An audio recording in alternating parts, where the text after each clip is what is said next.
Ko'pchilik yo'tal boshlanishi bilan yo'talga qarshi dori ichishga harakat qilishadi. Aslida bu esa katta xatolik hisoblanadi. Har 10 ta odamdan 8 tasi yo'tal boshlanganda ushbu xatoni qiladi. Ya'ni yo'tal boshlanganda yo'talga qarshi dori ichishga harakat qilishadi. Aslida esa bu katta xatolik hisoblanadi. Yo'tal bu organizmni himoya qilish mexanizmi hisoblanadi. Ya'ni organizm o'pkani yo'tal orqali changdan, balg'amdan, bakteriya hamda viruslardan himoya qiladi. Shuning uchun doimo yo'talni to'xtatishga urinmaslik kerak.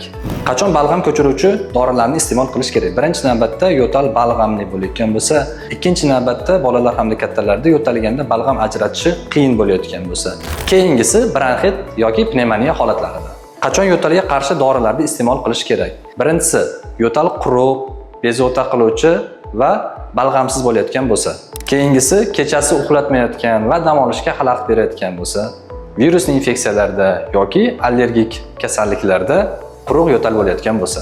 Yodda tuting, hech qachon balg'am ko'chiruvchi dorilar bilan yo'talga qarshi dorilarni bir vaqtda iste'mol qilmang. Bu esa balg'amni bronxlarda yig'ilib qolishiga va hattoki asoratlar berishiga olib kelishi mumkin. Bu videoni tinimsiz yo'talib yuradigan tanishlaringizga jo'natib qo'ying.